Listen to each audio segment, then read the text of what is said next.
Hello, beautiful people. Welcome back to my channel. Thank you for being here. Okay, so there was a post that I came across just recently on Instagram the other day, and it said something about like returning to yourself after being lost for so long and remembering who you are, right? And the version of you that you are, that you remember and that you love. And that really hit home for me because I feel like for a long time, I kind of lost who I was. And it wasn't until I started going to a crew from my church and we're able to have discussions there and talk with one another and really just have revelations, truly. I felt the urge to start sharing things and sharing my opinion and sharing my experience and how I related to the message. And that slowly started to develop like my gift of communication. God was revealing that to me. And I had lost who I was because I wasn't stewarding those gifts that He gave me. I wasn't trying to work on them. I wasn't trying to reflect and be introspective and look at who I am as a person, and more importantly, who God made me to be. You know, what gifts did He give me? And we're constantly thinking about what we don't have or what we want versus what we already have. What gifts did God give me, you know? And I started thinking about that because I didn't know. Like I said, I didn't know what my purpose was. I didn't know how to do something meaningful in life. I didn't know how to feel fulfilled.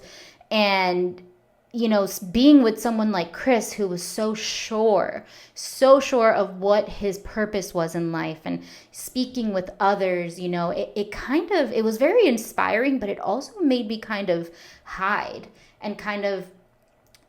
behind him and let him shine and let him have, you know, his speaking engagements, which I'm, you know, obviously I supported him so much, but it kind of put me in a place where like, oh, well, that's his gift. It's not mine.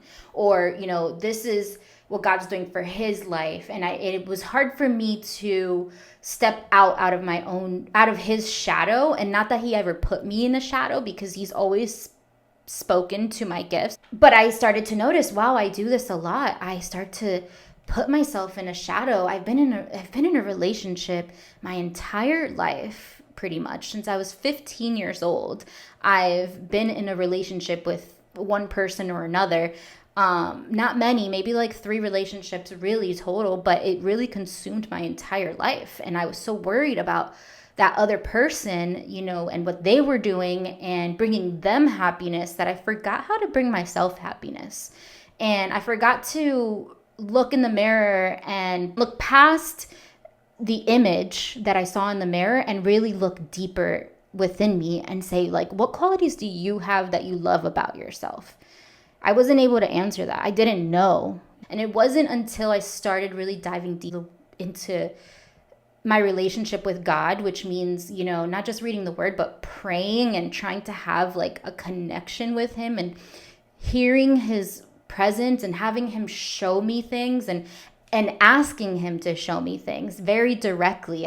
I learned this from my friend Kat. Anytime she would ask God for anything, she'd be like, God, I want you to make it so clear to me right now that I have no doubt in my mind that you're telling me this. So show me blah, blah, blah, like show me an orange butterfly or whatever it was. I want you to speak clearly and directly to me. And I never had that type of relationship with God. So I started to do that. And I started to say, like, God, I don't want my will for my life. I don't want what I think I want. I want you to show me what you have for me, because I feel it. I feel like there's something inside of me that you want me to share with the world, but I don't know what it is. Like I'm like, I have like blockers on or something. I can't see it. So I started to ask Him and I started to say, please reveal it to me. How do you want to use me? What are my gifts? Show me what my gifts are, because God makes us all differently and uniquely in such a special way that when we compare ourselves and only think about what we don't have, I think it makes God sad. I think God is like, you know, hey, but you have all this. Like, look, You can communicate with people. You know how to make beautiful art. I don't know, just all the gifts in the world that there are, that everybody, all the different talents that we have, right? That go deeper than singing or playing an instrument. I mean, those are amazing things too. I wish I could sing, but things that we don't necessarily think about what our gifts can be, and we get so caught up in this era of social media where it's like, well, I have to be an entertainer or of some sort in order to consider that talent or a gift. And I think we forget to dive deeper into what spiritual gifts he's given us, right? I believe that he's like, hey, you can't be the best version of yourself until you see the gifts that I've given you that are going to make you that best version of yourself. You need to utilize the resources, the gifts, the talent, the everything that I've given you. I've made it specifically tailored to you so that your life can go on this path that I have set out for you that can only be done with your gifts. One path that is made directly for us. We all have our own paths and they're all uniquely made for us. And we can only truly embrace that path and walk down it once we have met or realize the qualifications that we bring to the table in order to walk down that path. God really uses people and situations to reply to you. I mean, there's people that hear audibly from God. For me, it was more about the situations that I was being put into and conversations I was having with friends or people that I didn't even know, acquaintances, whoever. That's what he was using to speak to me and answer my questions. And so Cru started to bring that forth to me, like kind of started to remove the blockers one by one, right? So I was like, oh, cool. Okay. So that's something that I can do. Then I quit my work from home job and I'm like, okay, I'm going to quit and I'm going to do full-time trading. I'm giving myself 3 months. This is it. I'm going to do it, which is just dumb because you can't figure out how to trade in 3 months. Mind you, I had put a lot of time into it, but it just wasn't going to happen. But that's what I told myself. I took a leap of faith, which I have never done in my life. And that's something else that I felt God calling me to do. And that's the reason I did it. I've never not had a job since I was 14 years old. I've always constantly had a 9-to-5 or, a job. And so me taking a leap of faith with, a couple $1,000s in the bank on myself, and thank God for my husband. He was so supportive and was like, yeah, do it. You're not happy at your job right now, do what you need to do. So I quit my job and Chris is like, okay, well, now that you have free time, let's get you into this, this group, this networking group. So maybe we can bring in more business for our company, which is our life coaching company. And I was like, okay, I can do that. Chris throws me into that, like literally right before I even quit my job, he throws me into this group. And basically you have to go up and stand in front of like a group of 40, 50 people, which I haven't done a presentation since probably senior year of high school. I haven't like spoken in front of a group of people. So I'm like, whoa, this is scary. But okay, I'm going to figure it out. So I'm like, okay, well, God's telling me I should do this. I was terrified because also I didn't think I was good with small talk. And I didn't think that I would be able to have conversations with people that I did not know, not at all. And I was like, what the heck? This is hard. But you know what? I don't know. I feel like God's just putting me in here. And I would just ask God, like before I would speak to anybody, before service would start, please just speak through me, whoever you want me to speak to, Lord. Let me know and just put me in those situations and give me the right words to say. And that kind of relieved some pressure off of me. It made me start to realize that God is nurturing my gift pretty much. Like, okay, wow, I realized that I have a gift of like communication and maybe a gift of just caring for people and having one-on-one conversations with people. I love that. And I was shying away from that for so long. And now I realize God's giving me the perfect situations and opportunities for me to steward that gift and nurture it and grow it and get more comfortable every week. Just on Sundays it'd be church and then Thursdays would be BNI and I'm still very nervous to do my commercials sometimes, and it's been almost a year, but slowly but surely I started growing and growing and growing, and I just noticed that I started to realize who I was again. Back to the point of this video, right?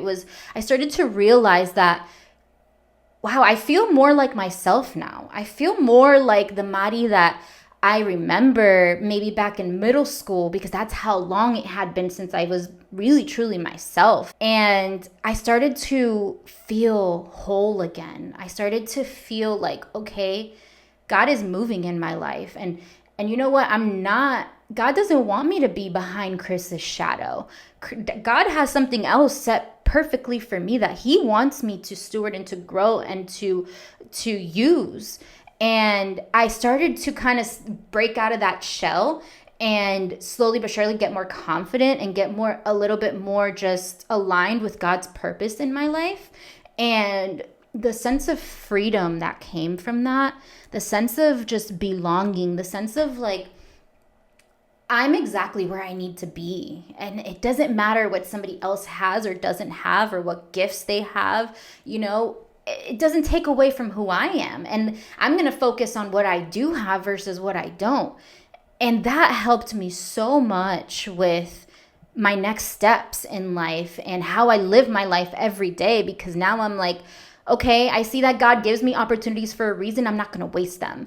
If he's putting something in my life, it's for a reason. If he's telling me to start this YouTube channel like he did, it's for a reason. And I'm not going to disobey him any longer. I'm not going to choose to only listen to what is comfortable and only pursue what is comfortable, because I feel so aligned with God right now that I feel like he is placing me in these situations. He is handpicking the people that he's putting in my life. He's handpicking the opportunities and saying, here, trust me, that something is going to come from this. Maybe not now, maybe not next year. Who knows what it's going to be. Maybe it's just building my confidence so then I can have a conversation with someone at church and say, oh, wow, I just had a discussion about this. I hope it helps you.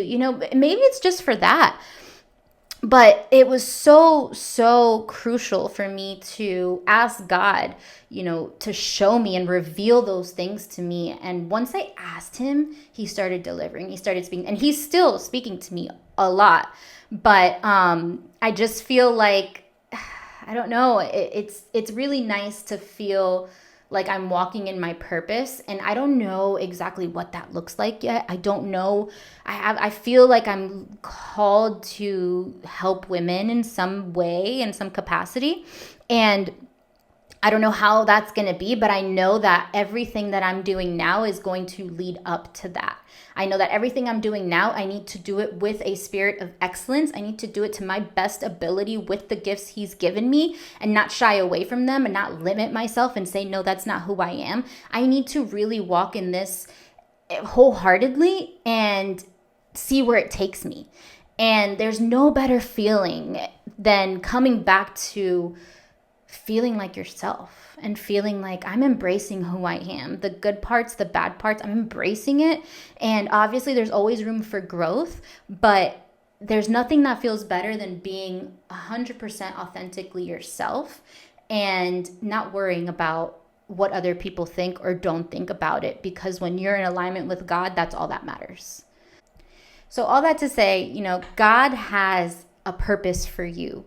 God wants to use you, but he wants to use you in a way that only you can live up to the task. Only you, with your specific gifts that God has given you, can actually fulfill that promise, fulfill that purpose that he has over your life. So stop looking at what you don't have. Start, first of all, asking yourself, what are the good qualities about me? Not what can I change, not what can I fix. What are the good things about me, and how do I grow in those areas?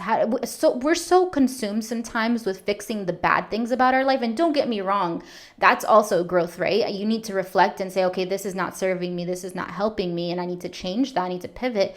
But also looking at what is working and how can you grow that? How can you be better in those aspects, and how can you help others with those gifts? Because it's all about serving others and loving others and giving. Not what you can receive from it, but giving and seeing how it helps someone else. When you do start to realize what your gifts are and you do start to nurture them and grow them, and you're finding success in some way by using your gifts, don't forget that God gave you those gifts. And it's not because of you that you are finding success. It's because of him.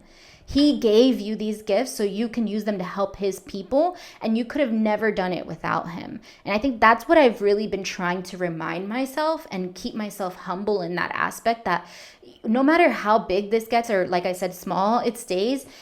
I am doing this because I am obeying God, and I can only do this because he has given me the gifts to do so. And of course, I want to bring it back to scripture because I was reading my Bible and I'm still in Deuteronomy, and it's a part where Moses is recounting all the ways that God blessed the Israelites and literally listing out, remember this, remember that, remember when he gave you manna and you didn't have any, like, remember every single detail of how God has helped you to get you to where you are now. And there's a perfect part that I'll read. There's a few excerpts that I want to read from Moses. And he says, "Remember how the Lord your God led you through the wilderness for these 40 years, humbling you and testing you to prove your character and to find out whether or not you would obey his commands." That right there shows me God is testing us. God is like, I have this for you, but I need to see if you're ready. And I'm giving you these little opportunities, these little tests to see how ready you are. And then he says, "Beware that in your plenty you do not forget the Lord your God." And then I skip down a little bit. "For when you have become full and prosperous and have built fine homes to live in, and when your flocks and herds have become very large and your silver and gold have multiplied along with everything else, be careful. Do not become proud at that time and forget the Lord your God, who rescued you from slavery in the land of Egypt." He did all this so you would never say to yourself, "I have achieved this wealth with my own strength and energy."